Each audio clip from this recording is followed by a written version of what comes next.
Alfonso Anagni. Hello, hello. Hello. How you doing? It's great to have you here. Thank you for having me here. How are you, man?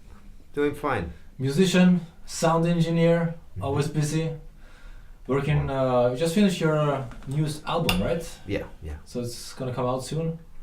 Hopefully it will. At the moment I have the mastered version. I had the mastering from a lovely technician who is based in Ringwood, New Jersey. Her name is Kim Rosen. Mm-hmm.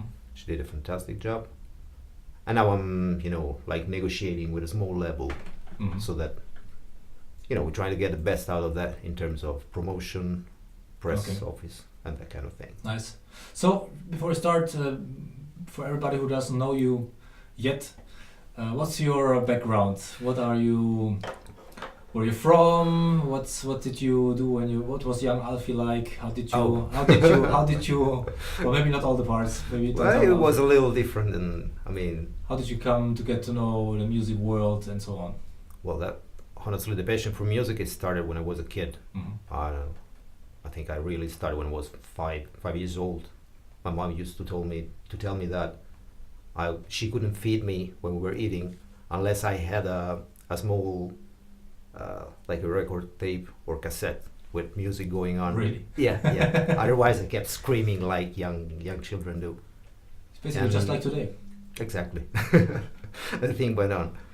But I was seriously involved into it in maybe 12 when I started, reading magazines, and I was fascinated by the role of the songwriter. Even if I was really young, it opened my eyes, because until then music for me, it was like a lovely sound I needed. And then right before I could hear any music, I read this article where they explained that there was this young songwriter, an Italian songwriter called Eugenio Finardi. And it was like they were arguing about the fact that his lyrics, they were so important. And I said, wow, so music can contain concepts beyond the sounds. And that opened up my eyes, and so it started a big passion for songwriting and basically, storytellers, maybe that's the right word. Okay, wow. So you were raised in Rome, or? Yeah, around Rome? I raised in Rome. Basically, I never moved from Rome until I went to work in Milan, but maybe we'll talk about that later. But I was really lucky, because when I was 12, when I went to England just to improve a little bit my English, my parents. I like 12, I guess. And it was a lovely place called New Malden, not far from London. New Malden. Yeah. I can figure it out where it is on a map, actually, but yeah, it's not far from London. And yeah, it opened up my eyes to a brand new world, So from that point, until that very moment, I was in love with Italian music. From that point on, I said, wow, there's literally a new world around me to discover, and I had a lot of fun. What were you listening to? Until then, I was listening to Italian songwriters, basically. And then when I came back, it was, I was morphed myself and I switched myself into a heavy metal kid. Age 13. So I switched from Fabrizio De André to Iron Maiden, Judas Priest. Did you grow your hair? I tried to, but if I try, they grow in a kind of weird way. So I never had regular long hair. Okay. That's some kind of afro thing. Otherwise, we'd have to immediately look for pictures online. Fortunately, it was, well, before you had a chance to get selfie every now and then. So fair enough. You're safe. Yeah, exactly. All right. So heavy metal, 12 years basically, 12, 13, I suppose, when you just arrived. It was like, I was born in 1970, so when it was the beginning of the 80s, and the 80s sound, it was that fake thing, with electronic drums, with big synthesizers, and I really didn't like that thing. No.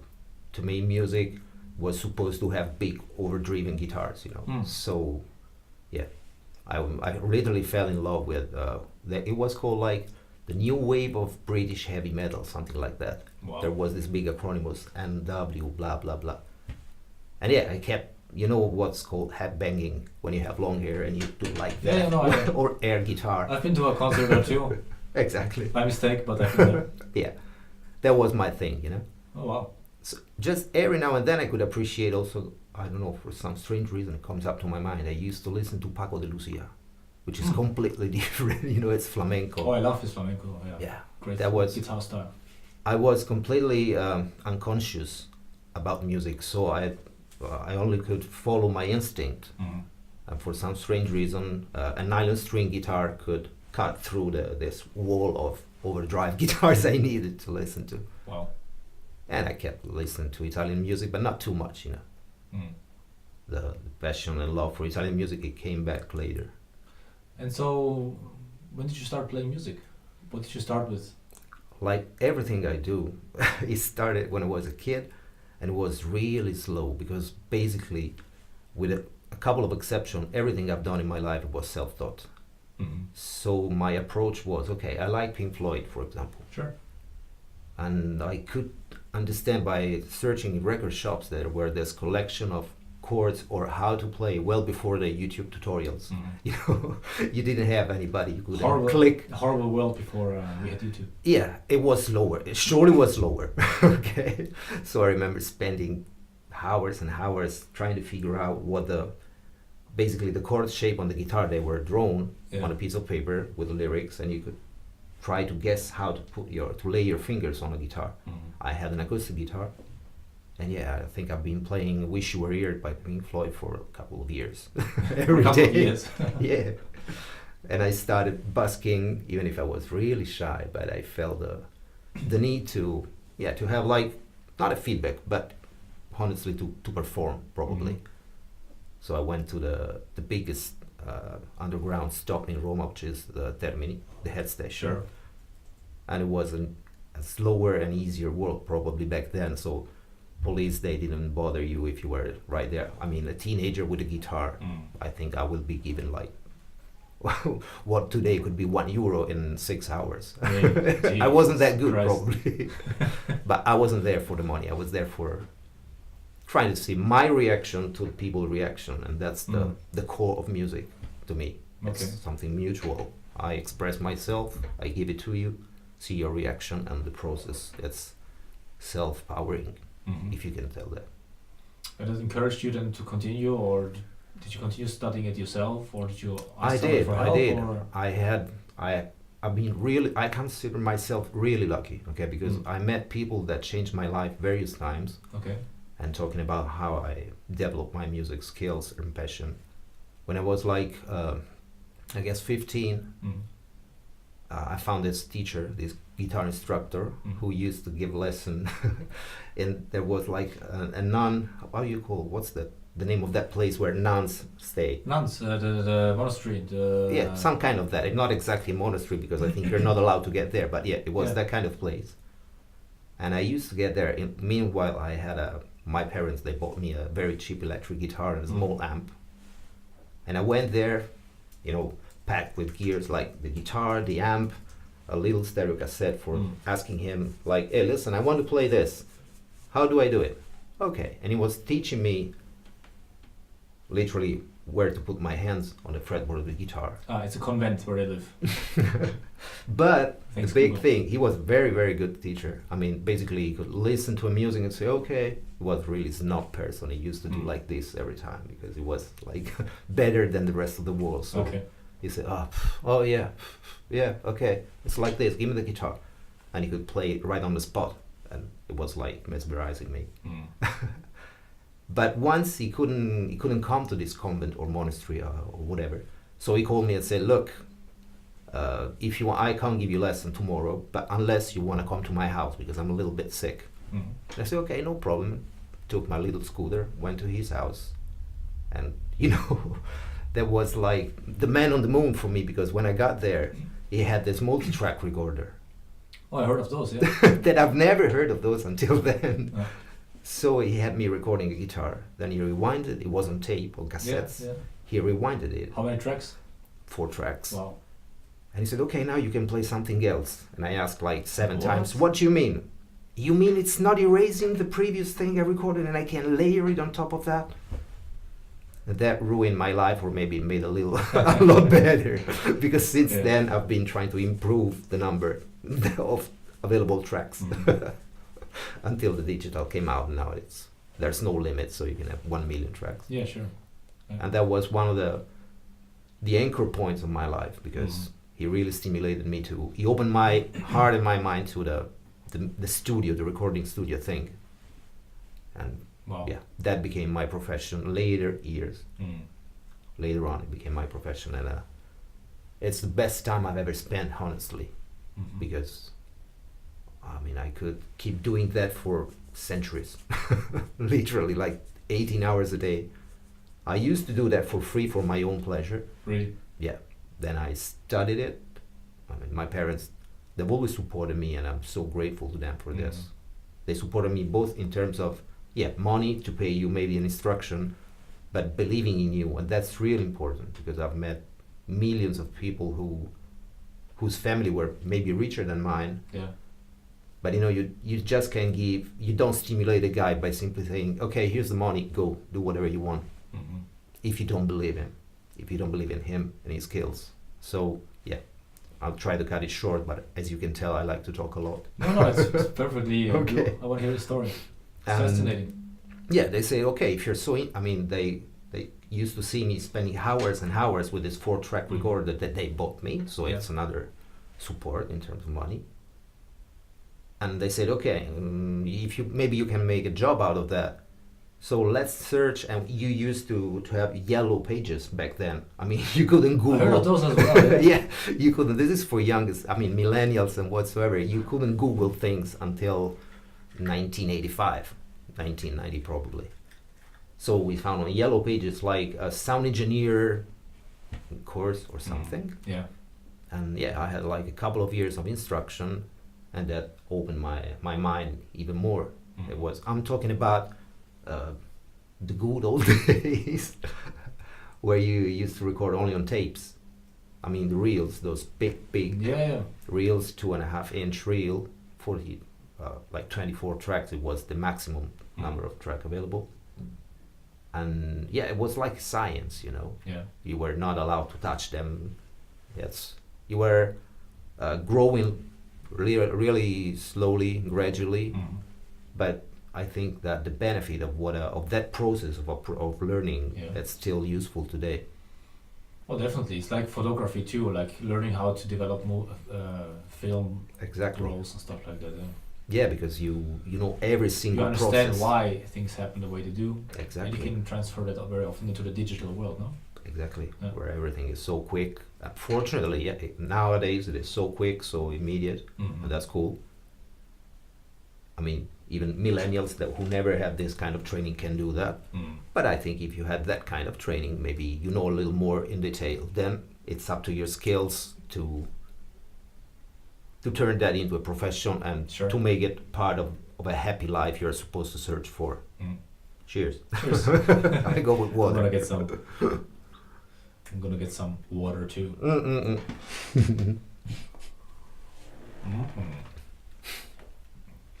So, okay, so you discovered music. Yeah. Basically, at your mother's breast. Mm-hmm. Then you discovered basically editing. Yeah, editing. I was about to say editing software. I was looking for words because. Yeah, in fact, I mean, when I started editing, there was no editing. Yeah.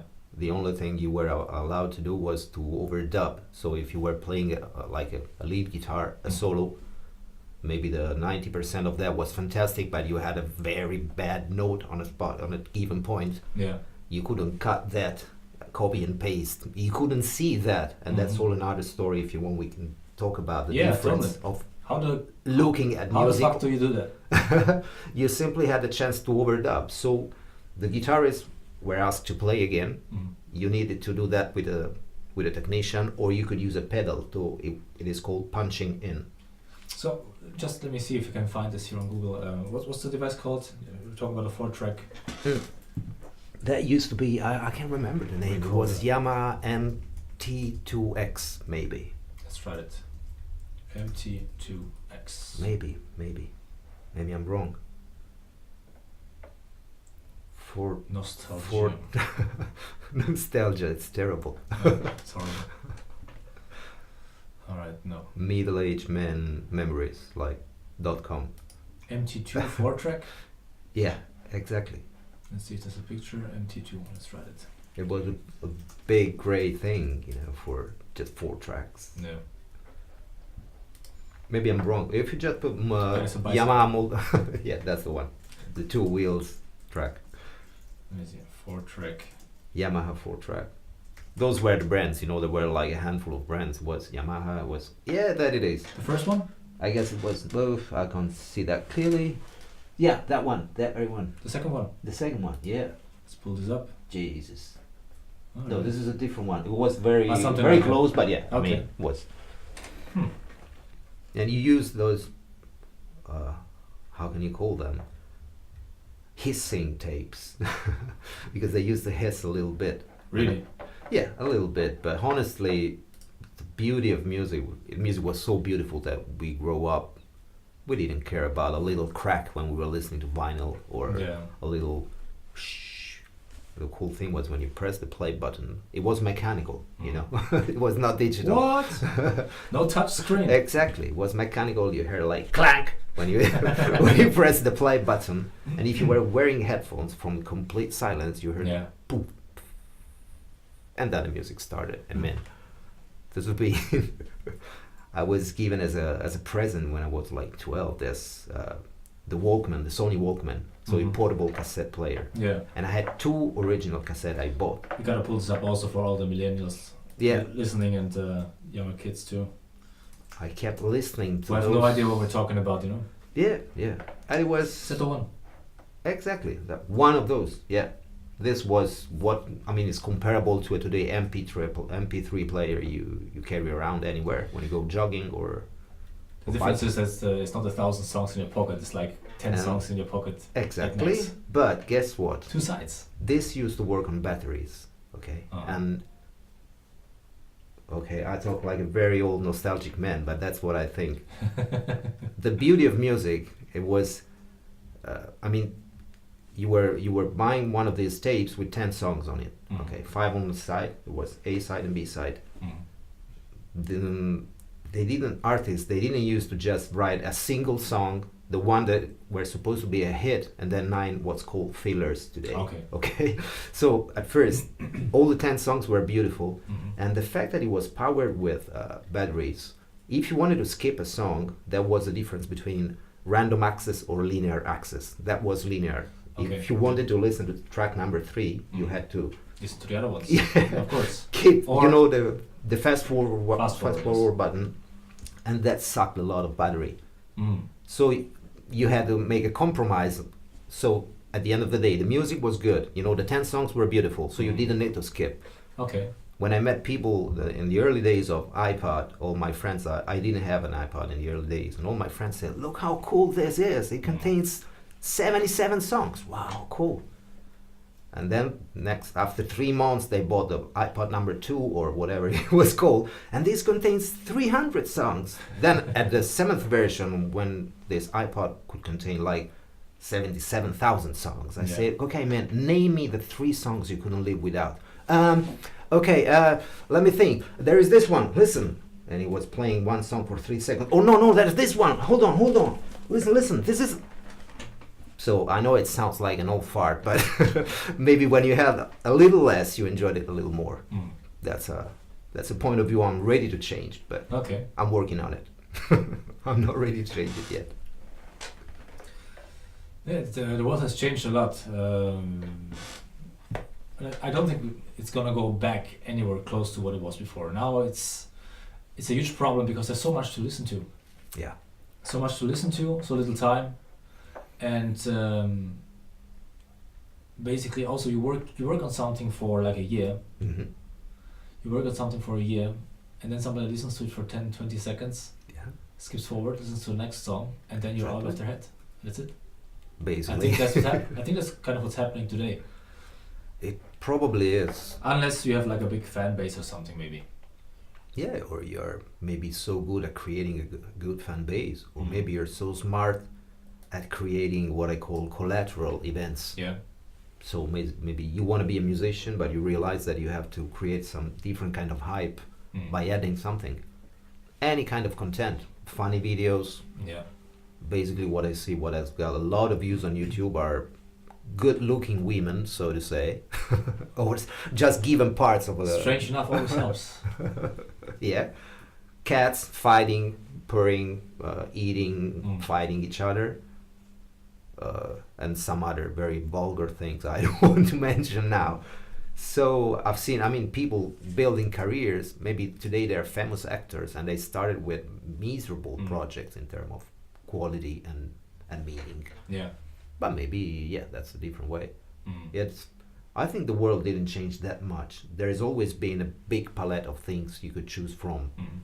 I think what's really changed is the amount of information about that.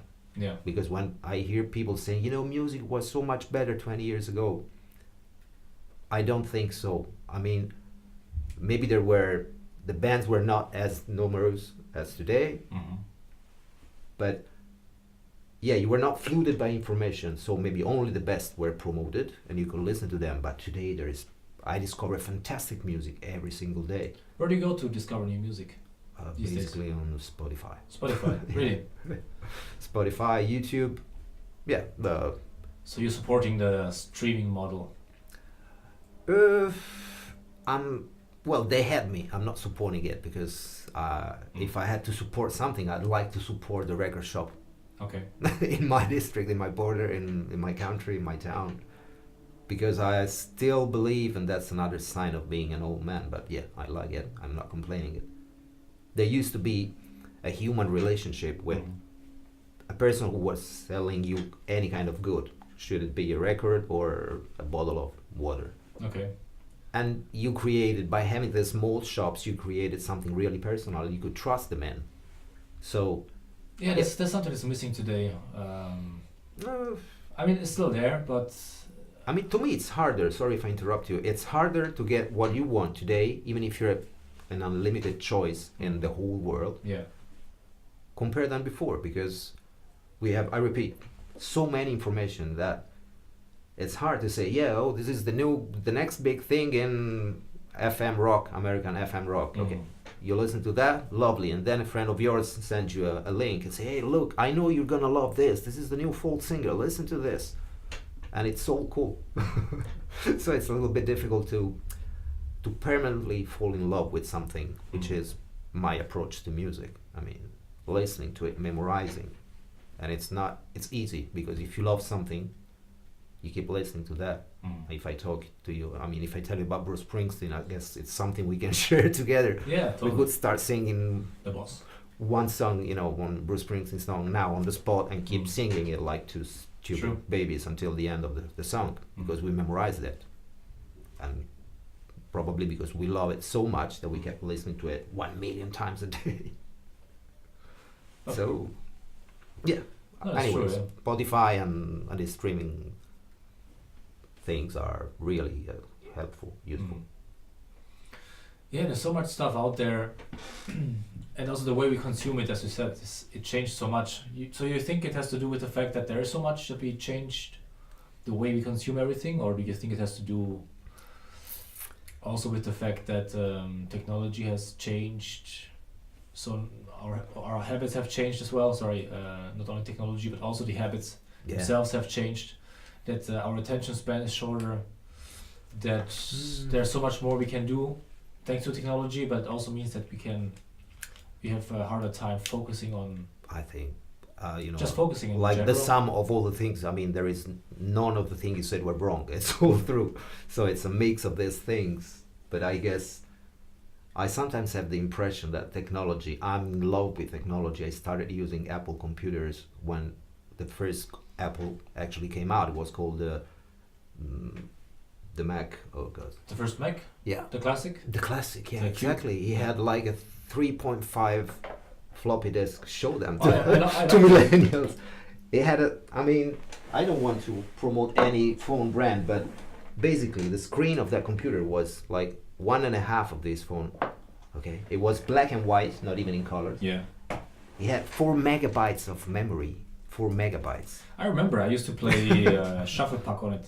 Exactly. And you had to, like, I guess that the operating system was not even resident. You had to upload it every single day. There we go. Every single time you were powering. That is it. How I love that thing. Why did I sell it for such a little amount of money? Yeah.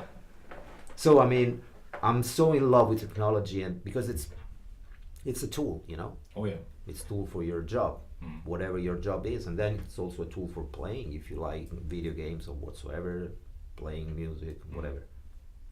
But I have the impression that, you know, when you buy a present for somebody, Yeah. in general, until before the big explosion of technology, the big thing was the present inside the box.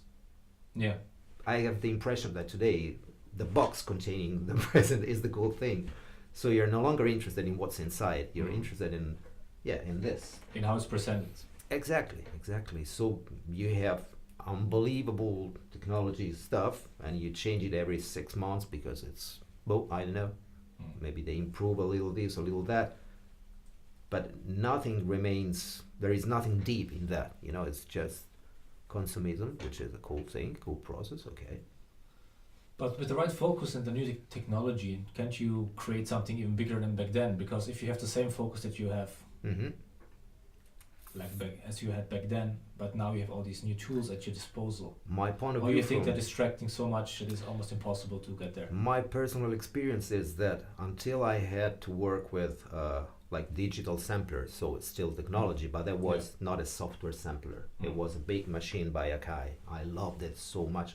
Been spending years of my life, you know, dialing into a little wheel knob to cut the beginning and the end of the sample, triggering it. Until I had to use that, so to have a drum kit, it was like a 3 days work. I've been making great records. I've been paid very well. I have signed contracts, and honestly, it went like this. I mean, the more technology I had available, the less I was paid. Really? yeah. And believe me, I love it. I keep buying, you know, software. Maybe I'm not exactly updated because honestly, I also want to spend time making music rather than updating software and downloading new things. Absolutely. But that was the point. I mean, with less tools, I've been doing better things. But I'm not alone. Once I had the pleasure to talk to Howie B, who's been producing the U2. Yeah. Okay. And he had me listening and said, okay, no, I know you like what I did with Bjork and blah, blah, blah, but listen to this. And he played something on a computer, of course. Okay. And it sounded unbelievable. I said, wow, what's this experimental, freaky thing? What did you use? Let me guess. You were using this and that plugin? He said, okay, keep it quiet. Shut up, because he talks a little strange. That was the Atari. What? Exactly. That was the Atari. He said, I've never done something like this cool. You know, it was the Atari. I had this and that. Yeah. So probably not to have all of these presets. It's just like trying to obtain a good sound when you use software where you have, like, you press a button and you say cool rock male voice. Yeah. It's so quick. But if you use that, I use that one, he's using that, 10 of our musician friends, they all use the same. Well, it's only the one who's got something really important to say will be highlighted. Yeah. Otherwise, it's only a bunch of people using the cool rock male preset. It's true. Like there's a lot of songs, especially electronic songs, where you feel like I listened to it somewhere already, and probably it has to do with the fact that they're using very similar technology, I suppose. Let's call it for what it is, presets. I mean, presets in the same software, the same machines. But once again, I think I realize that every time I say something, after 3 minutes I say exactly the opposite. But that is, they say only intelligent people, they change their mind. Right. I have a spiritual approach to that. If you want, we'll talk about it later on. Absolutely. The real difference is if you have something deep to say, then the concept of deep is really personal. So what's deep for me can be absolutely boring for you. But I say this because, for example, Lucio Dalla, which is who was one of my favorite Italian artists ever, a genius at singing, at playing, and a genius at facing life with a smile every single day of his life. That's a big lesson to learn to me.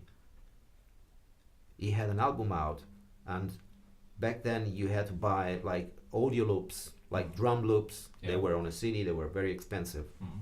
And there was a moment where this, okay, and I say the brand is not, sorry, I hope it didn't click. Ouch. There was this CD, it was called Liquid Audio, I guess. Uh-huh. Now, all us producers have been using those loops because they were so fresh and new compared to what's the previous available loops. Mm. And I heard this, I was saying Frank Zappa, this Lucio Dalla album, and he used exactly loop number 1 for track number 1, loop number 2. So I'm just saying exactly the opposite of what we were saying. I mean, yeah, we were using the same preset, but his music was so beautiful that I enjoyed that even more. He said, look how beautiful it can be. If used properly. If you use, exactly, that's the same old point. I mean, if you have something deep to say, if you're making music, to me, there has been a very important moment when I realized that I could work and make a living out of music, so being a musician. And there is a big, like a razor edge. On this side, there is what you think it's called inspiration, being so pure, you only write things you believe in. Okay. On the other side of the blade, there is everyday life. So you're supposed to work hard every day. And you're kind of confused in the beginning because you say, how can I be inspired, honest, pure, and wake up at 7 and say, okay, I'll be honest and inspired at 7:30 until 12, then I have a break, eat a sandwich, and then I'll go back to inspiration at 11. But there's a way to do that. It's like the balance we all have to find in our personal, private, spiritual life. Sure, it's a personal growth. Yeah, personal it is. path that you have to Exactly. learn to improve every day. Also, take a step-by-step approach. Improve. Exactly. Try to improve every day. Be better at something than you were the day before. Exactly. Right. And especially when it comes to music, that's really a strange thing, because at the end of the day, you're still talking about emotions, and emotions, they are unpredictable. So I'm linking to what you just said. Maybe, you rehearse today because you have to for your work, and it sounds great. You rehearse again tomorrow and it sounds fantastic. You rehearse the next day and it sounds like shit. Yeah. And you have to say, okay, no panic, that happens, because when you're talking about emotions, there are so many little nuances involved that all the instruments were set exactly the same way as before, the humidity was the same, the volumes were the same, but maybe something was different inside of you, or maybe inside of someone else. Yeah. And I guess we all are like sponges, absorbing other people's energy. And sometimes maybe, you have a big problem, we are playing together, you don't want to be boring me, so you are courage and you say, okay, I'll work hard, I will not bother my bandmates. But then you have a low energy. Okay. So you start from a good point because you don't want to take the energy down, but at the end of the day you do it. Probably if you... Inadvertently. Exactly. If you probably told us, guy, I'm down because this shit happened to me, how can I do it? Maybe we were just patting you on your shoulder and say, man, think about this like in the next 2 hours, but let's have this gig, let's make it good. And it could have worked better. So it's a big melt of tangible things, rational things, and stardust goes around, and you have to mix them. So, just to get back to the story before, so you figured out at an early age you wanted to do this. So when did you think you became good at it? As both being a musician and sound engineer. Well, and what did you do to get good at it? What was your path that led you there to become a professional?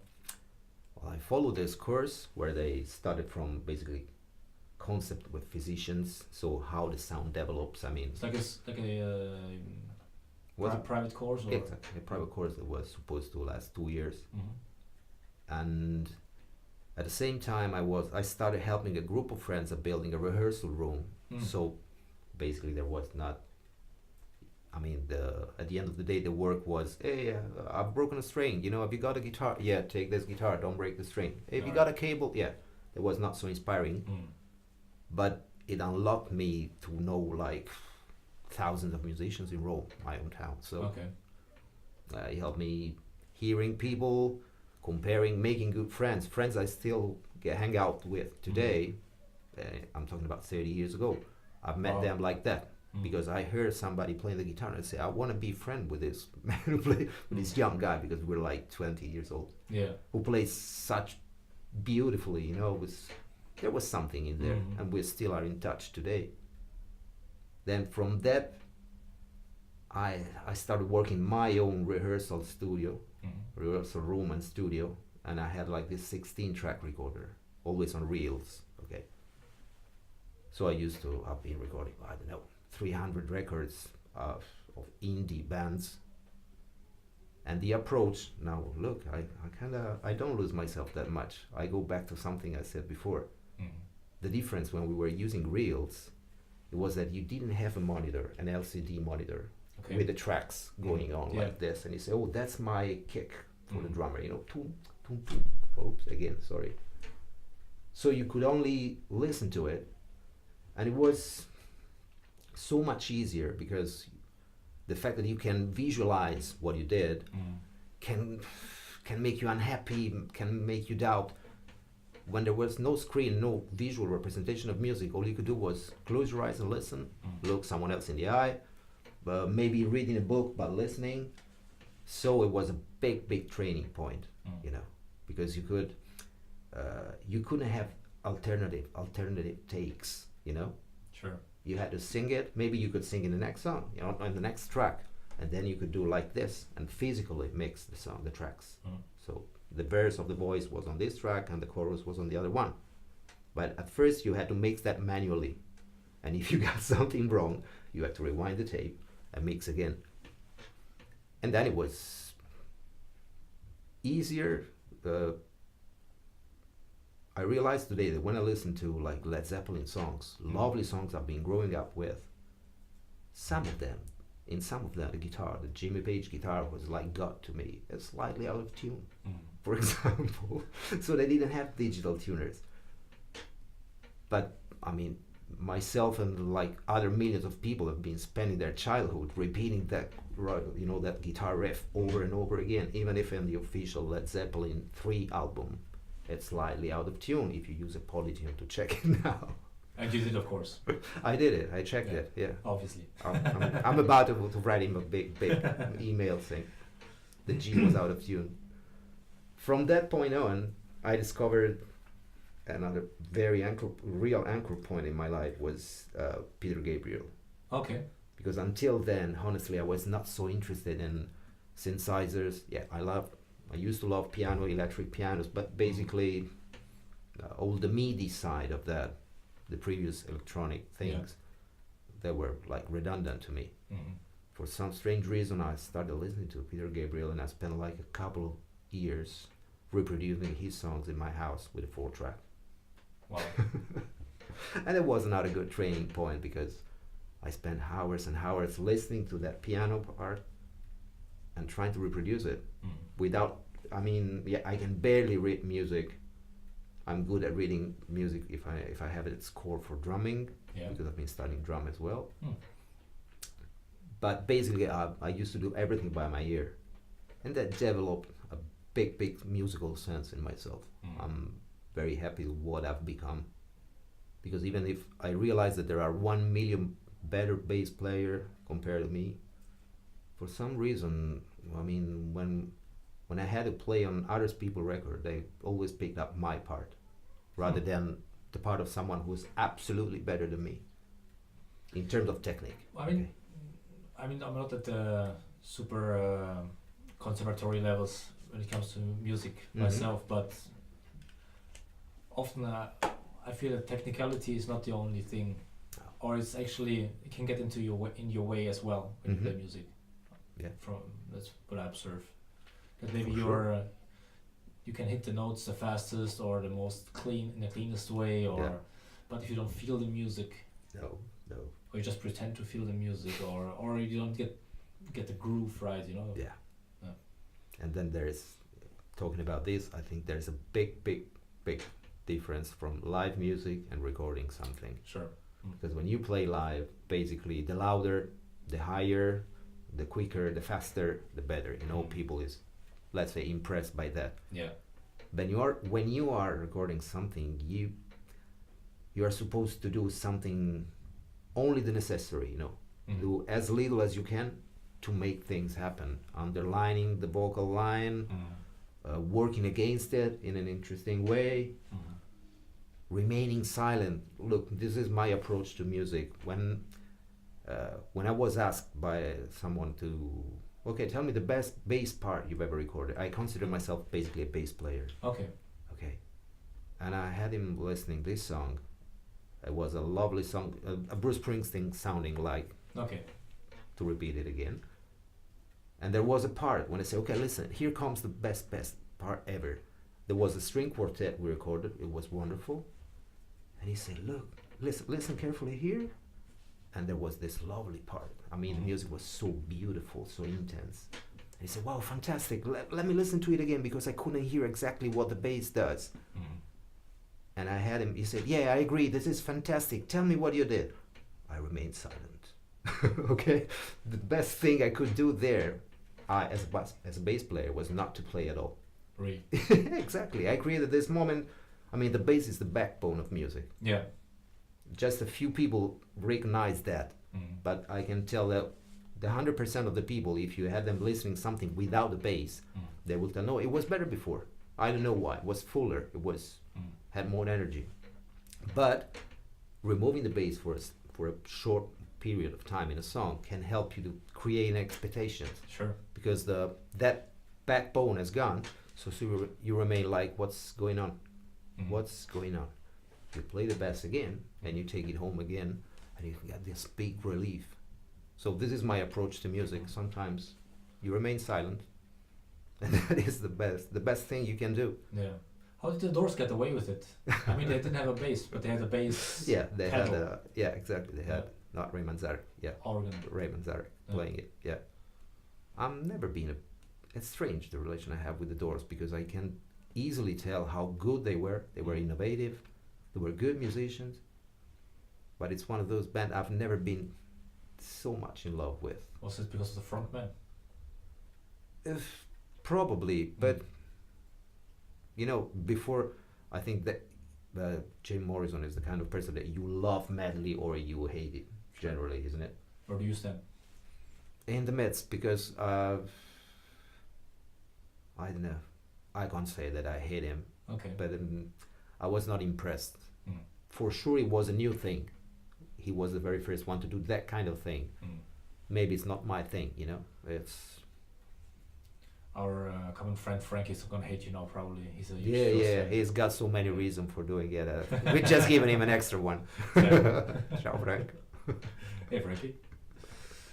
Right. So, what other instruments do you play next to the bass? When I started with my own recording studio and rehearsal room, I was so attracted by drums, like any children would, because you can smash them and make loud noise. Yeah. So before I started learning it in the wrong way, I decided to take regular lessons. So for a couple of years, I studied with a fantastic Italian drummer who's called Cristiano Michalizzi, who's the son of Franco Michalizzi, fantastic composer of, scores for movies. And Cristiano, beyond being an unbelievable gifted drummer who got a degree in Berklee Music in Boston, Berklee College of Music, but he's a natural born teacher. And that's not so, you don't have to take it for granted. I mean, a very good musician can be an ugly teacher, or maybe the 90% of great musicians, they are ugly teachers because basically they would like to play more than teaching. Ugly as in bad. Yeah. Not physically ugly. Sometimes, the two things collide. And he was so good at teaching, and I studied with him a couple of years, and I've recorded on various records. Also, for always following that kind of thing. I mean, do easy things. Focus on the sound. You don't have to impress that girl by playing this big complicated fill. Try to hit the snare exactly there every single time, and try to make love with the voice, singing. Yeah. Otherwise, you're playing with a click. my goal when I played drums on records was to physically get into the voice. So it's cool because there is something really spiritual and there is something really rational that you have to learn. You have to know 1,000,000 things and then you have to forget about them and you have to be instinctive, spontaneous, and do beautiful things. Then of course the concept of beautiful is personal. But yeah, I'm happy with what I've done. Sure. Yeah. And so you moved to Milan at some point, right? Yeah. So how did that happen? Why? That happened because I started working with a fantastic producer who was like the man who taught me everything from a given point, from a certain point on, who's Vittorio Cosma. How old were you? I'm 48 now. When you were when it happened, it was like 30, 31. I met Vittorio in Roma. He had this studio in Roma, and we worked together. Like he was looking for a nerd like me, Okay. exactly that person. I mean, someone who could help him arranging things by dragging new samples, new grooves. And Okay. I was in my trip hop moment back then, so everything was like that kind of thing. And he needed something like that, and he also needed a sound engineer. I mean, in producing music, the more you can do, the more you're skilled, various skills you have, the more you can. So basically I've been playing recording albums with him. He was producing like Eugenio Vinardi, the guy it all started with 20 years before. We work on Alex Baroni album. We played we recorded scores for soundtracks for movies. He taught me everything. Then when I was starting being really happy, it happened that he went back to Milan and said, look, the rest of my family is there. There's a studio. His sister, Rosa Maria Lettieri, who has been a fantastic, how do you call that? Mecenate. There's an Italian word for someone who's supporting. It used to be back then in the Middle Age, like someone who said, okay, I give this artist the opportunity to express. Okay, Rosa Maria is something like that. So he said, I'm going back to my sister's studio, and I have so much more work there. Okay, goodbye. But before we moved, I was playing with a young guy, and once in a moment of pause, I had him listening to this young guy, and he said, you know what, I really like this. So it sounded like probably he was interested in producing this album. And a few months later, he called me and said, look, you want to produce it? I mean, he was the producer, I was the ghost producer, the tea guy who was growing up. Okay. And I went to Milan, and it was so beautiful because I was working like literally 20 hours a day. We were working at nighttime with this guy on his album. That was the deal they had. He said, okay, I will support you, but unfortunately we have like 3 different studios in our structure. During the day we work with commercials, radio commercials. So you will be recording your album at night, cool. Then Vittorio involved me in recording all these commercials. So I was so happy to work 20 hours a day, and I've been there for 3 years. The studio was the music production, which is still active today. It changed a little bit because basically the environment changed. So in which sense? Because they used to work on a lot of commercial TV and radio commercials. Things have changed because I think at a given point people realize that with a microphone, with a computer, and with a little software you could do things. It's not exactly like that, but yeah, you're free to think that you can have the same quality. You just use the presets we talked about. Exactly. And you know what? I can sense the presets also in creativity. When I hear the claims, or when I hear I don't know, probably the English word for that's very specific. But when I hear the little story behind the commercial on the radio, I can tell that they're paying young and experienced people today because they're no longer catching, So, yeah, okay. That's the way the world is going. Everybody's got his own little computer, his audio interface, and you can do whatever you want. Back then, it was a little bit more strict. Mhm. But it helped me, I mean, working up there in music production in Milano, it helped me so much learning how to really relate to people, to work really accurate and really quick, which is really odd in the beginning. You say, how can it be accurate and quick? It has to be like that. Okay, so be accurate, be quick. Well, that's what the professional is like. Yeah. When they're working, you have to be quick, fast, reliable. Exactly. And if you have to be really quick, and it happened to me, to be asked to be even quicker than quick. Okay. There you realize that sometimes too much accuracy is very important. Sometimes some people, they tend to have too much accuracy in things, and I'm one of those instinctively. So it was really useful because it taught me not to be, be accurate, don't be paranoid, don't be there, take maybe this, Splitting hair. Exactly. Yeah. Splitting hair, exactly. And by the way, I mean, by working there in Milan, I met my girlfriend, the person that I'm in love with, I've been in love with for the last 17 years now. Wow. Yeah. And it's, I mean, when you take the good road, so many good things can happen. You meet a lot of lovely people. Is that Milan where you met most of the artists and musicians that you get in contact with, or? Honestly, yes, I met a lot of people in Milan, but I probably worked harder when I was in Rome in terms of number of artists I met, because you know what, I was so lucky to get into the recording thing in the last days of the record industry, the way it used to be. Okay, when I say the way it used to be, I mean that there were no talent shows back then, so it worked like a company, despite if it's really big, like a major or very small label, invest some money. They call the producer, who could be Vittorio Cosma, or sometimes they call me directly, and say, look, this is the budget, this is the artist, or maybe, sorry if I change, but it makes sense.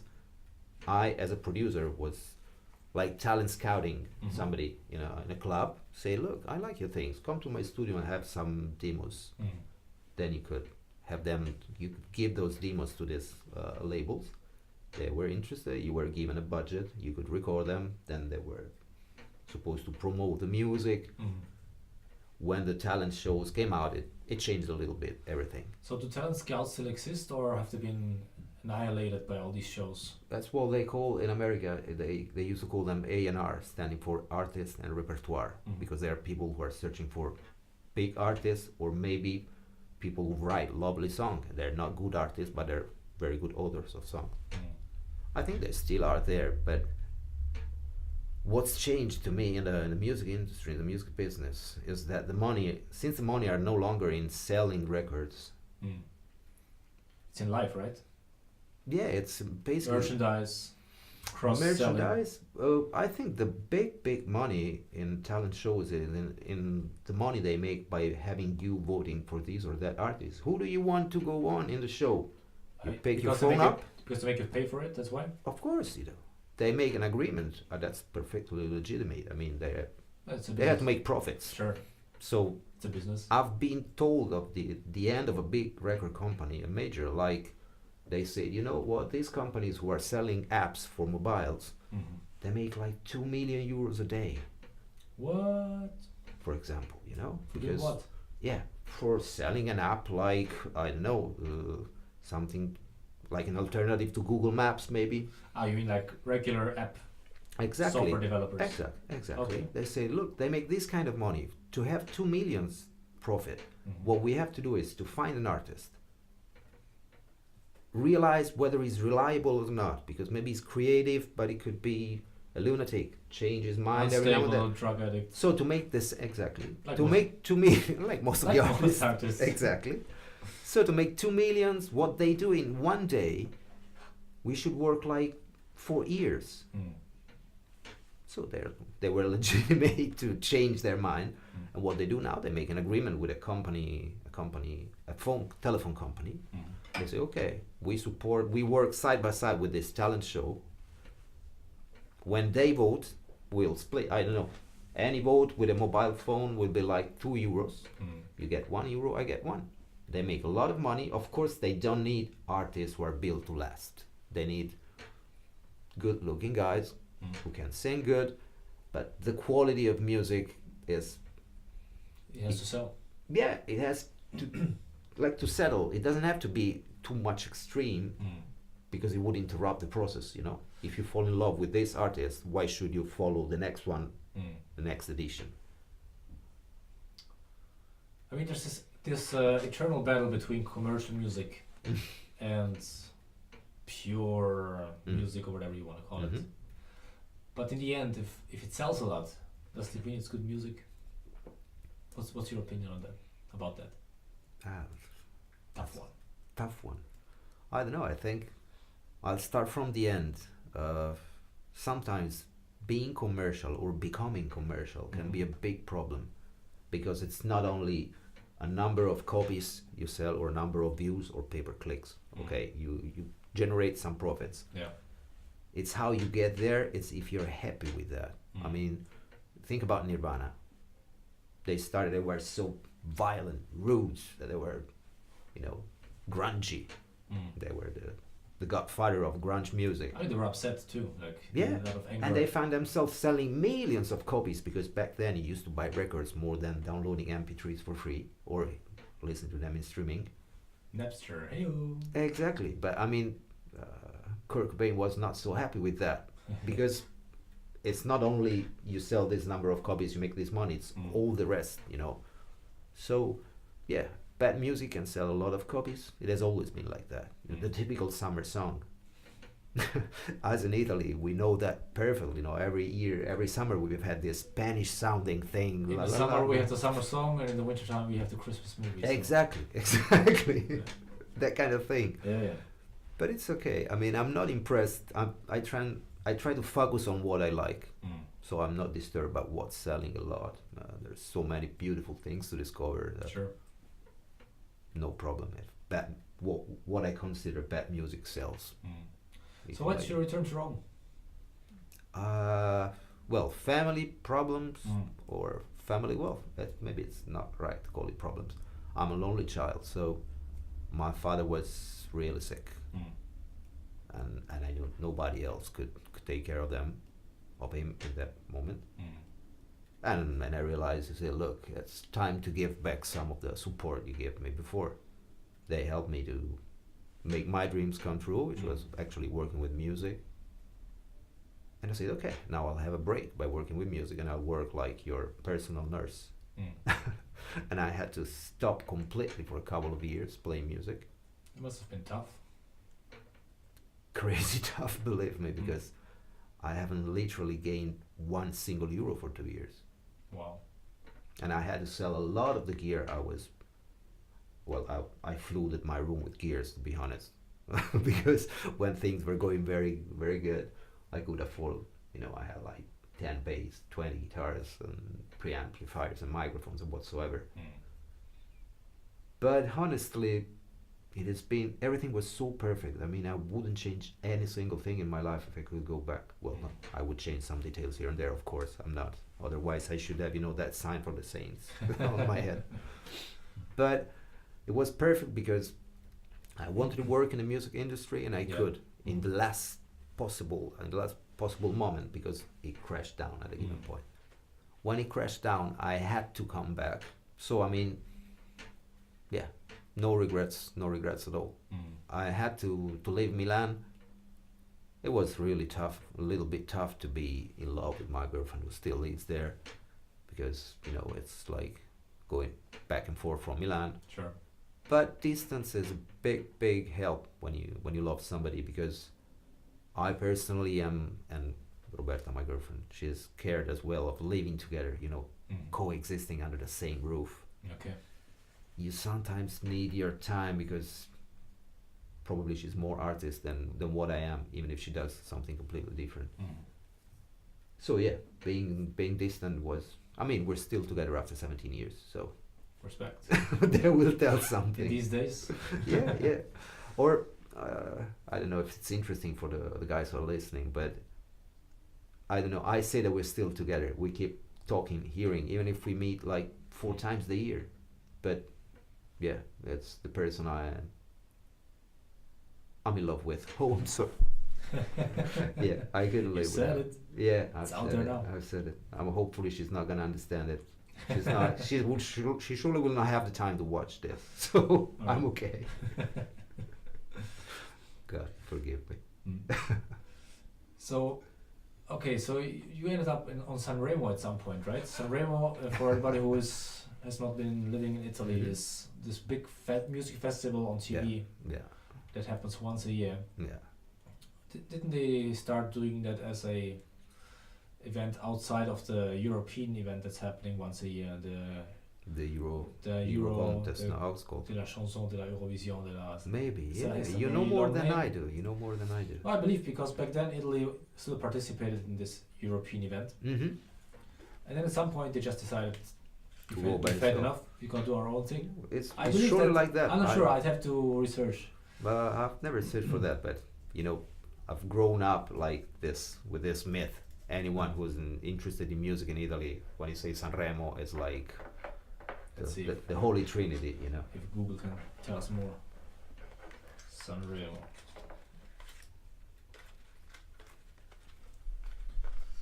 Alright, so we got it here, let's see the history. Once the Roman settlement, okay, that's a lot of history. Oh wait, I think I want Sanremo the region. Maybe festival, We want yeah, the yeah, festival. yeah. That's talking about when Romans they built the Yeah, wall yeah. No, no thanks. and killed That's for Like, another podcast. Sanremo festival. barbarian tribes coming down from France. It's a must. That is it. You see, the Ariston Theater. Festival Italiana. Ah, okay. In the town of Sanremo, competition is the music equivalent to the Premio Regia Televisiva, okay, for television.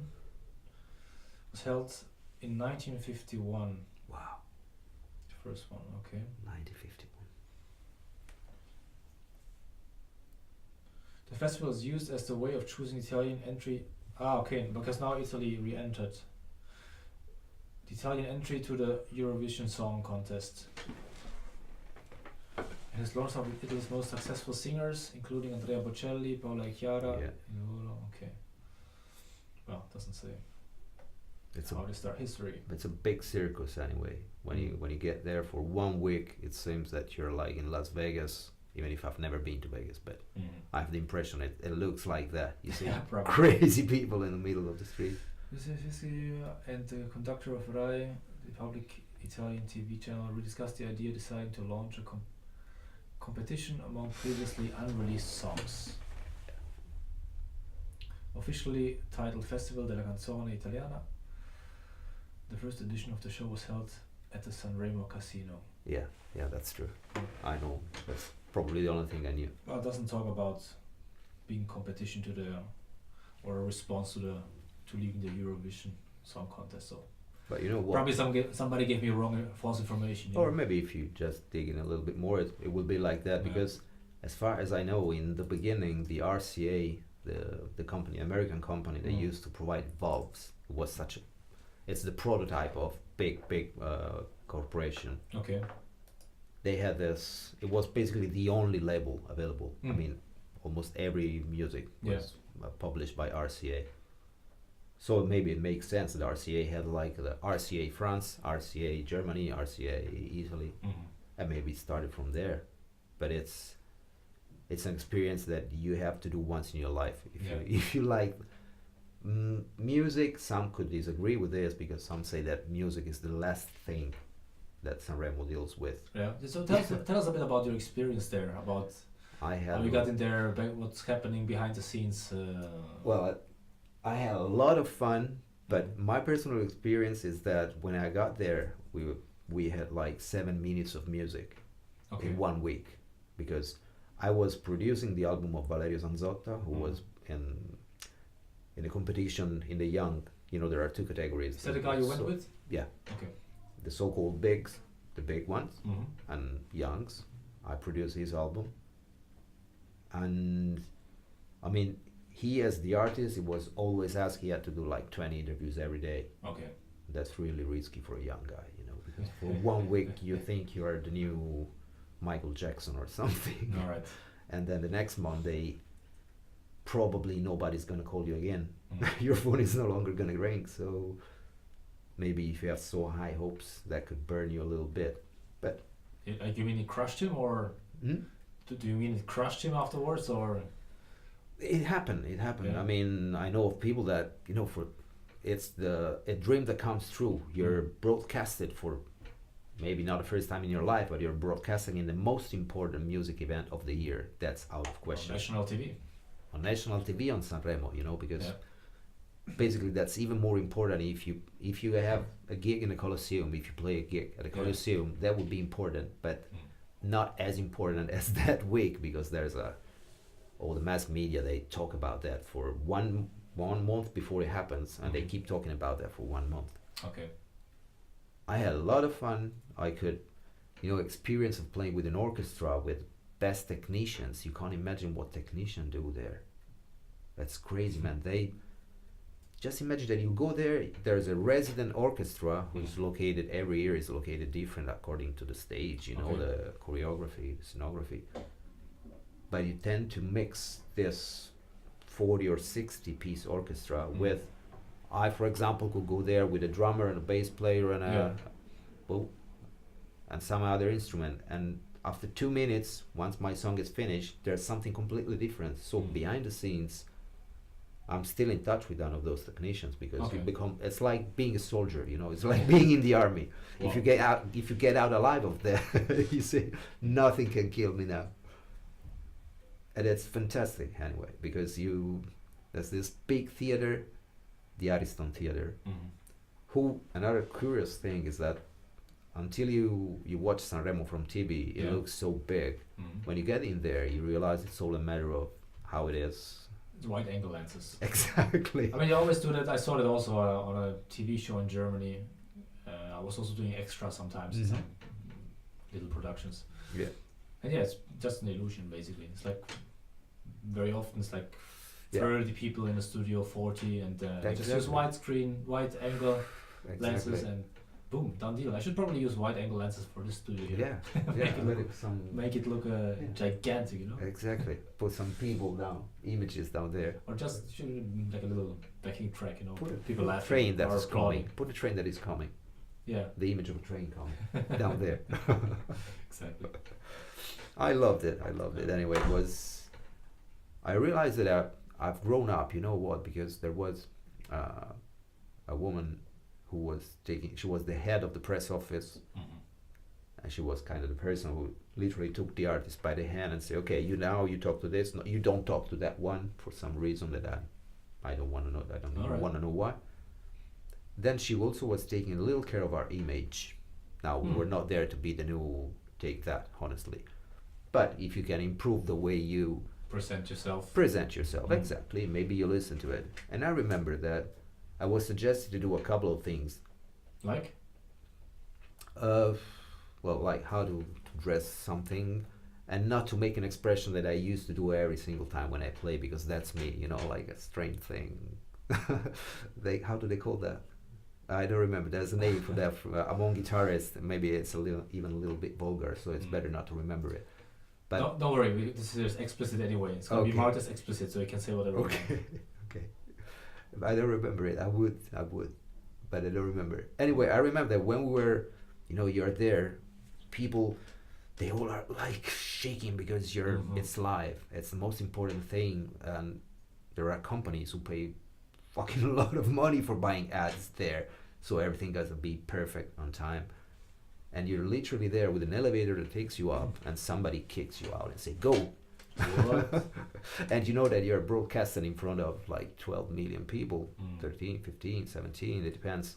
If you're a young kid, you're not used to that, that's kind of a lot of pressure. Huh? Honestly, what was really scaring me, generally there's a stairway to go down, and my big concern was that I didn't want to be the very first one to crash down in the history. Maybe I could have get famous out of that, but I wanted to skip that thing.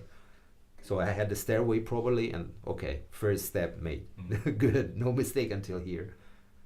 But I could tell that I could keep it under control, because I remember when we were playing, I was enjoying it a lot, because it doesn't happen every day to play along with 60 people. Sure. And monitors everywhere, in-ear monitors, was fantastic in terms of sound. And I could remember to do what I was told to.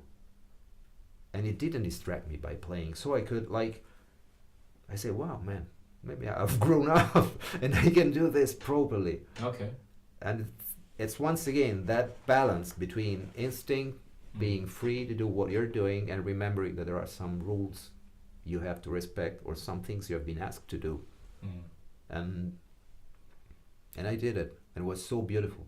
So beautiful. It's quick as hell, honestly. 3 minutes 30. It's really, you want more, honestly. When the song is over, you say, okay, play that again. And you absolutely can't do that because the anchorman is coming and say, okay, thank you, and now they kick you gently out and say, one guy kicked you in, one guy kicked you out. Exactly. That's more, the kick is a little more explicit when you're up in the elevator and they don't see you. So, get out, go. But I can tell you one thing, that I've always been good at being like a side musician. I'm not a frontman. I'm not a natural born frontman. And I could tell the difference of being on that stage. The Ariston Theatre stage is the most frightening stage in Italy. That's, I think any musician, artist could agree with that. But I could tell I was completely at ease, you know.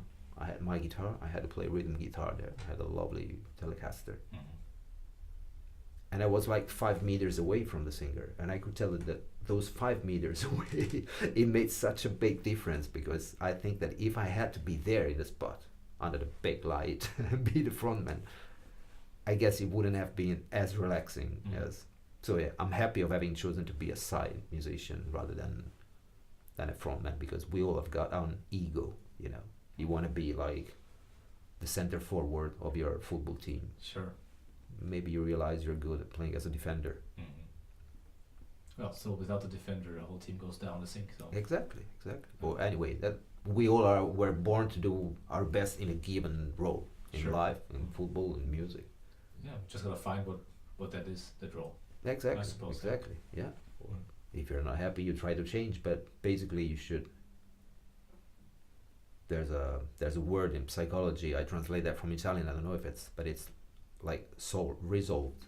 Okay. When you're not unsolved, it means that you didn't work onto yourself, on your personal nodes you have inside as a human being, beyond music, beyond religion, beyond anything.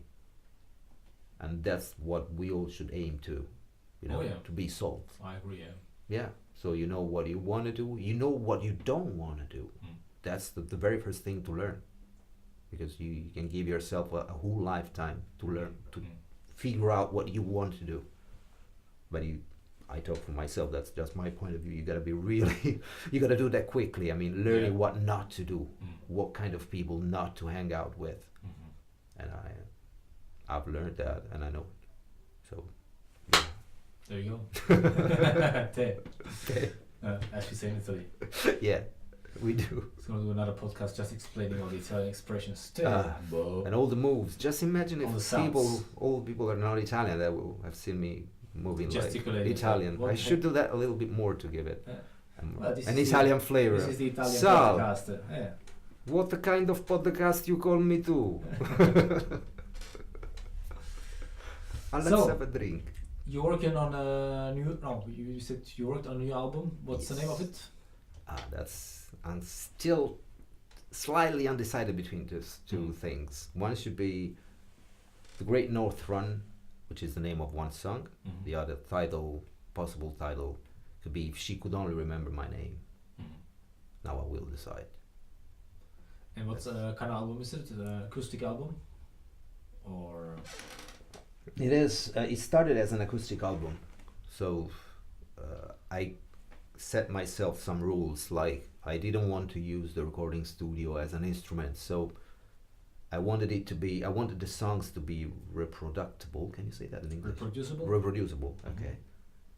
With a small group of people. That's meaning I could overdub millions of things. Then when you want to play them live, you say, oh, unfortunately, I have no electronic drums, no those 3 keyboards. So it's really, I started with some reference point like Damien Rice or Jacob Dylan, but just in terms of the members of the band, like a couple of acoustic guitars, a double bass, Okay. brushes with drums played with brushes. 9 songs there in English, one is in Italian. And I'm really happy of having, I mean, it's an album that literally wrote by himself. Yeah. I found myself with one song, and I tested it live during the open mics with the open mic room, where you know something about that. I heard something about it. You heard something. One or two things. Exactly. And when we're sharing the pleasure, you know, of being in various places where you organize the open mic room, Yeah. I could feel that this very song, which is the song number 1 in the record, could have something on the people, because more than once people came and say, well, who's that song? Because I loved it. I think I heard it before. Now, when you're told something like that, there are 2 options: or you copy it, or you stole something, a song. or you stole a song, someone's song, or that's so immediate that people can understand that, can feel that. It's a very simple song about a travel, my experience of traveling by myself through Europe when I was 26.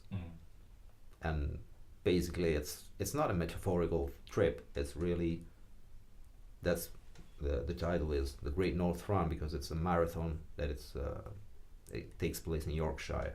And my trip happened to be exactly in Yorkshire. I went up to Scotland, passing from all the north of England.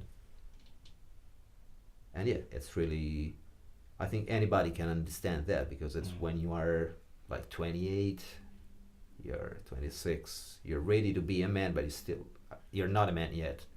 So you say, is there anybody who can explain me those 3 or 4 things that are not written anywhere and help me to get this big mess I have in my head out of my head? All right. And yeah, I had that travel. That travel helped me. It was like the cornerstone. Okay. So you traveled around 26? Yeah. It's funny because I think I was traveling around 24 when I came to Rome first.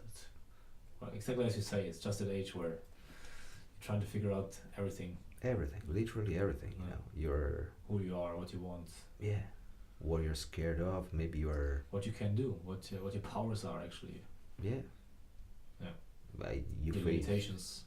Exactly. You face for the first time the fact that you as a human being would do that instinctively, and someone say, look, that's prohibited. Yeah. That's not legal. That's legal but inappropriate.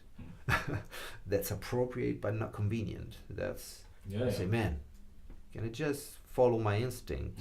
Say, yeah, okay. Find your path, and if you're not, stepping on anybody else's shoes, it works. Maybe you step on someone else's shoes and you want to do it the same. I mean, basically, it's a free world. It's more free than what we think. But in my experience, you're supposed to consider yourself an adult when you're 26, 28, 30. When are you an adult? What's your opinion? It's a good question. Yeah. No idea. Shoot one. Besides jokes. No, I think you're an adult the moment that you realize that you are in charge of your own life, and that you have responsibility on your shoulders, that you should welcome it and not push it away. I think that's the moment you realize that you're an adult. That's my opinion. Okay, and I agree completely. But in your experience, I know I'm talking about average, but what's the average age where a guy of 28, 35, 19, if you have a family? I don't know, it depends. I think it's vastly different amongst people, for sure, amongst families and people. And I think, for example, I can only talk about people I met, friends. I had friends that, in a way, they were adults, not by law, but they were so focused and so, but also very mature about the choices they made. Yeah. That I would consider them an adult. Well, with, let's say 18, because that's the minimum legal age anyway. To consider, so with 18, major. I would say they're a full adult. I agree. There's people I know now, or back then, 45 up, that behave in a way that still childish, in such an immature way that they might be legally adults, and in the eye of the law, but they are not adults in their head. Yeah, yeah. This That's is my the point. opinion. And it doesn't. It also, it's weird because it doesn't seem that some people actually want to become adults. Mm-hmm. Like they want to be adults in certain situations Yeah. when it suits them. But When it's Friday. excuse me. Adult on Friday. And it That would comes be back- a big yeah. name for a band. Adult on Friday. I used to have a band actually with two friends of mine called Love Me on Friday. Yeah, you In the see. old days, yeah. Yeah. But it comes back to accepting responsibility, I think. Mhm. And Yeah. they do not. I think if you don't accept Mhm. the responsibility you have, Yeah, then you can never become an adult. In my opinion, yeah, probably yes. responsibility for yourself, and then once you figure that out, for other people also. Yeah, yeah. Oh. It's for sure. It's like, I mean, you are the center of your world. So until you don't set yourself, you can't confront to the rest of the world. Right. In terms of love, working, anything. I mean, if you're unsatisfied with yourself, you didn't work. That's why it all started by saying this word in psychology that is unsolved. Yeah. Because until you are not resolved or solved, Mm. I don't know how you should say that in English, or if there's a different word, but you cannot think of working, loving, making a family, making money, making anything, Mm. because you have to find your way, Right. and it's I think an important part of that process is actually to become aware of that there is a path that you have to find, yeah, because you just live and are not aware of of the potential that you have, Mhm. and the potential to growth and to work on yourself. yeah, I mean, maybe some people have it naturally, mm-hmm. and so maybe they are very adult and very realized. Yeah, They realize themselves in certain things. Uh-huh. But I see so many people who are just getting floating older, along. getting older. they just Growing up. get older. Not Yeah, yeah. not everybody in a nice way. Times work with them, but yeah, nothing more Or than against that. them in many cases. Against, yeah, Yeah. yeah. That is true. That is true. I don't know. I tried to focus that in this song. You know, I felt myself ready to become an adult, because I wasn't an adult yet. I was like 28 after this trip, and it was also painful a little bit, to be honest, Okay. because you learn to accept things. You learn that you can't always get what you want on that kind of thing. But you sometimes have to fight for your what's the other song? Fight for your rights. Fight to for party. Fight for a place in life. Yeah. Yeah, fight for your rights, or maybe not, or maybe be happy with what you have. I mean, the balance. Yeah, Right. You have to find the balance, of course. the balance. That is it. Let's say that the number one goal should be not to live an unhappy life, an unsatisfied life. Mm.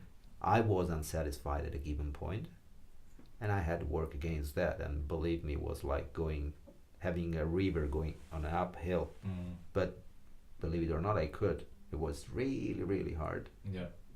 And I could change myself, so I changed that way. There's this saying in Italian that say, if you were born square, you're not gonna die in a circle shape. Right. Okay? Believe, here I am. This is the example of somebody who was born in a circular form and he's gonna die square or hexagonal or something else. But So what did you change? What do you think are the main things you changed when growing up? Are there any certain things or a particular moments that you realize? my habits, my approach to things. I was so maybe shy. I don't know if it was a matter of being shy, but I didn't used to express my feelings freely. Mm. Now there are situations in which, of course, you have to keep, to remain silent, because you can't always say what you think. Sure. While you're working with, You have to feel the crowd. yeah, you have to, there are some limitations in life. But the point is that I was not feeling free to express myself, and there was no one else but me giving inhibitions to feel free. So I had to work basically against me to be me. And I know it's very mental, but probably the problem was all in my head.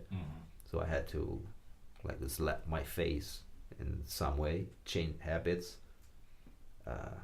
work going literally against gravity, because if your instinct tell you to do that, and you suffer, then you have to change. I think you also changed your diet at some point, right? Yeah. Did it have a big impact on the way you live life? It surely did. I mean, And it the way surely you does feel and the way today. you think also, because the brain basically is fueled by what you put crazy. inside The your quality body. of what we eat, man, is basilar. What did you change? I changed. I as a person who lives is out of the house most of the time, because we, one evening you're playing a gig, the next time you're going to see Sal playing a gig, then Sal and I we go to listen to Paul Stone playing another gig. I mean, Right. we're not exactly the kind of people. Very often in places where alcohol is very easily accessible. Exactly. So I had to kind of follow a diet which is trying to get rid of junk food, which is so easy to get. So it may look easy to tell, but it's basically eating your own food, buying healthy things, and maybe sometimes carrying. I always have a backpack here. I hang around like a student. I always have this. What's in there? No food at the moment because I've just eaten, but maybe you have, your fruit. You eat a banana because there's potassium inside, and Right. you eat like dried fruit rather than fresh fruit because it's useful. So I just went to a doctor. He prescribed me this. It's both. It works both for losing weight if you want to be in shape, but it's more. The Romans used to say that if your body feels good, your mind feels good. Right. Now, they were old, but they were not stupid. So it still works that way today. Exactly. Did you ever try fasting? Fasting? Fasting? Like not eating for a No. extended period of time? No. That could be interesting. I heard a few things, but... So I've been starting to do that a few months ago, and it changed a lot. Do you like it? I've been doing intermittent fasting. It's like 16 hours without eating. Actually, I heard it on a podcast by a guy called Joe Rogan. Okay. Most listeners probably know him. But basically you just don't eat within a 16-hour time frame, and then the rest of the day in the 8 hours you can eat what you want. Whatever you want. I mean, I still try to eat healthy, so organic food when possible. Healthy, a lot of veggies, a lot of... I want to get informed on that because... Intermittent fasting, there are different schools of thought and what's the best, and the reason I do it, for example, is for longevity, so to live longer, not to lose weight, because apparently it has very positive effects. I mean, there's still a lot that they have to research, so it's not quite clear yet, but... I'm curious. You should check it out, I think. Yeah. I'm curious because, I was fascinated by what I followed, which was exactly the opposite. He said, don't let 4 hours pass without eating. Eat like this amount of calories during one day, split in 5... completely old school way of looking at diet. It kind of worked. I mean, it was just to speed up metabolism. That's what I've been told. And to be honest, it worked, made me feel good, in conjunction with a lot of exercise, to be honest. Because, what are you doing? Basically, squat and abs. Every day? But I could, not in this moment, but I've been doing it. Maybe also only 20 minutes every day, but I was cooking my food when possible, and while cooking, I was, as any good Italian would, but at difference, not all Italian would, I was making abs or squats or the plank, that new exercise, which is fantastic, that kills you. What's that? I guess it's called plank. Okay, okay. So you basically stand, you keep the muscles of your butt really tight, try to suck your belly in, and if you do that correctly, you can do that for a couple of minutes, but it's hard as hell, and that's being compared, like 1 minute of that is I've been told that it's comparable to like 300 abs. Whoa, okay. What's it called? I guess plank, not plank like Max Planck, but something like that. It sounds like Max Planck. I'm sorry for for the one who knows exactly how it's called. Okay, we'll get informed. Are you following instructions? Is there a program that you're following, or is it just the exercises you have them? Yeah, no, it's exercise. In your head, I don't have it. I'm not very, very meticulous at following programs, so I try to do the best I can. But I'm not regular. Also, for the reason I told you before. I mean, I can't cook my food every single day as I would. Yeah. Or I can't have a place available where to get some exercise. Sure. But I try to do it. But I'm really interested in that thing, Yeah, I'll show you later. There's also an app for that. There's an app for everything, Cool. Actually, I sent you some articles too about it. It's very interesting. Mm-mm. Yeah. That's strange. Not very even good for effects. 16 hours. It's not hard at all because also No, I can tell. because also the time you're sleeping counts. So Oh, if you stop eating at 9, Mm-hmm. at 1 o'clock, you're good to go. Yeah. So you just basically skip breakfast, you know. You know what? I sometimes. yeah. Sorry. No, go. Maybe you do it inadvertently because when you should. But the only thing is that you're, at least some say so, you're not allowed to drink coffee either or tea. I was about to ask If you you that. want Only the water. Can longevity you effect, drink water or what? Yeah, water, absolutely.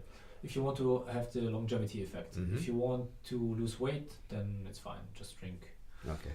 whatever you want. And what about alcohol? No. No. No alcohol. And it makes sense because if you don't eat and drink alcohol, Mm. you're gonna feel a little bit dumb. I've reduced alcohol a lot. Like last year, I didn't drink for a year. Yeah, I know you. I know you. Now You're- I drank on St. Patrick's Day when I did a podcast with Paul, And you had just a couple of pints, I guess. and just a couple of pints. Yeah. Yeah. The hour. Yeah. How many hours did you stay in there? 9 hours. just a few pints. Exactly. Yeah. I'm interested because I was only drinking Guinness, so Guinness is very it doesn't count. doesn't count. It doesn't count. Yeah. That's why when I get to a pub you and I used to frequent, I drink a lot of Guinness. I remember when we went to Dublin. It was, Jesus. that was something. We didn't go to Dublin. We went to Dublin pubs. It's different. Right. But if you remember correctly, I dragged you out once and said, okay, let's see Galway. Let's see something which is not a pub in Ireland, which is supposed to be green with lawns, lovely lawns, with the ocean. And not We only... went to Galway, right? Yeah. That was, Do you remember that it? was nice. I was quite sick because I had been drinking the night before, but Yeah, I remember it. I remember. We all were drinking. fun times. Yeah, yeah. And Mario for me was there. Mario for me was along with us and it was priceless, you know. That's... A pity he doesn't speak English. I would totally invite him on the podcast. Yeah, we should make an exception and Yeah. lose some time and then you translate it. You make it in Italian and you translate it in English. Because Maybe let the people vote. If Yeah. we get enough votes, then he'll be you on should the have a podcast. deal with a company, you know, just like talent do, and you make a lot of money out of it. Right. I have Three to- I- voters. I have, Three to, I have voters. to wait that I have more than 10 listeners actually, you know. Once I get to We can work on it. yeah. We can work on that. Definitely, it's in the works.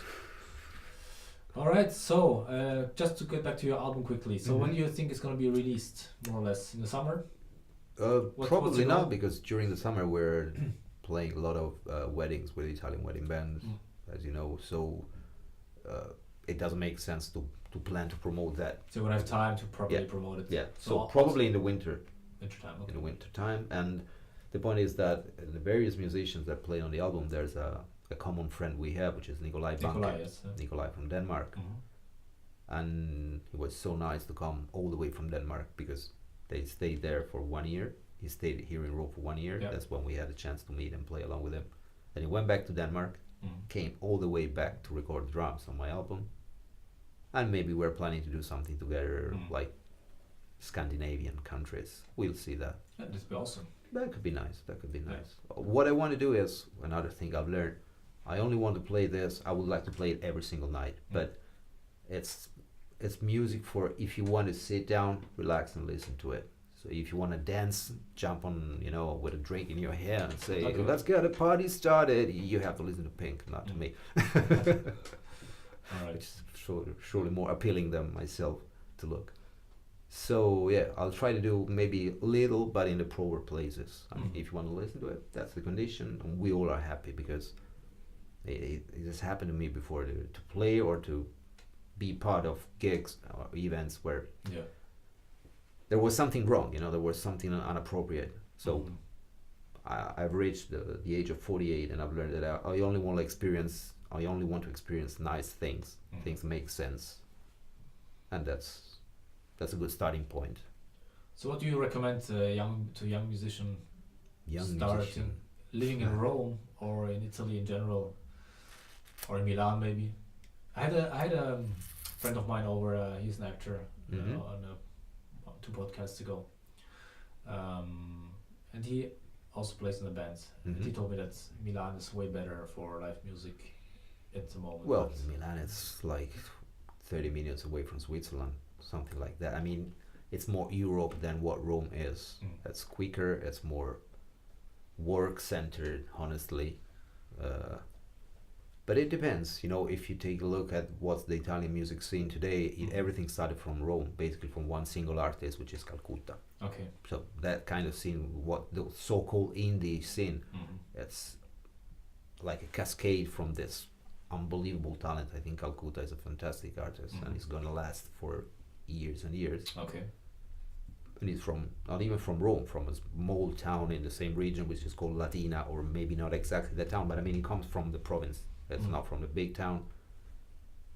So I don't know. It depends what you want to do. It depends if, you know, you can be a musician, which is one thing. If you write your own music or you're a songwriter, it's also different.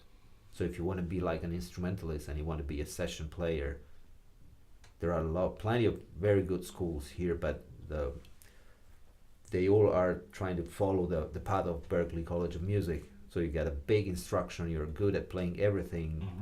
You learn how to also to sell yourself. I mean, to create, to promote, to sell yourself, your skills, to relate to people. And I think the number one goal in life is to be happy. And I've met people who had this kind of instruction. They play with mainstream artists and they honestly are not happy, you know. They get their VAT position, they make invoice, they get paid gigs, and they would do something else. So it's always difficult to give advice. I mean, follow your instinct, work hard. That's easy as hell to say, but don't be scared, believe in what you do, but decide what you don't want to do. So if you want to play jazz, don't join a pop band. If you have to play with a disgusted face, say, oh, it's ugly, I would like to play Miles Davis. Play Miles Davis music. Don't hang around. Don't join a band just for getting the little money of gigs, because you deserve something better. The listener deserves something better than a disgusted musician who is playing supposed bad music. Follow your instinct and be honest. Be honest with yourself and with others. Wow, it sounded so Christian. Father Alfonso. Well, yes. we're in Rome after all. So. Yeah, when in Rome, it was Romans too. And I think that's the perfect segue to, well, actually the perfect way to end this podcast. I think we've been here for a while now. Okay. Alfonso, thank you so much for being here. Thank you so much for having me. It was fun. Easy and fun. Yeah. Yeah. We should do it again.